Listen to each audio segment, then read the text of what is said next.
ಮಾತಾಡುವ ಮಂದಾರವೇ ಕಂಗೊಳಿಸಬೇಡ ಹೇಳದೆ, ನಾನೇತಕ್ಕೆ ನಿನಗೇಳಲಿ ನಿನ ಮೈಯ ತುಂಬ ಕಣ್ಣಿದೆ.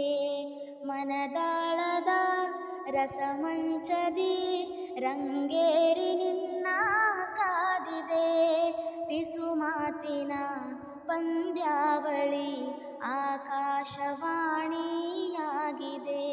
ಸಂಜೆಯ ಕೆನ್ನೆಯ ಮೇಲೆ ಬಂದು ನಾಟಿದೆ ನಾಚಿಕೆ ಮುಳ್ಳು, ಮನದ ಮಗು ಹಠ ಮಾಡಿದೆ ಮಾಡುವ ಕುಂಗಾಟವ. ಕಣ್ಣಿಗೆ ಕಾಣೋ ಹೂಗಳೆಲ್ಲ ಏನೋ ಕೇಳುತ್ತಿವೆ, ನಿನ್ನಯ ನೆರಳ ಮೇಲೆ ನೂರು ಚಾಡಿ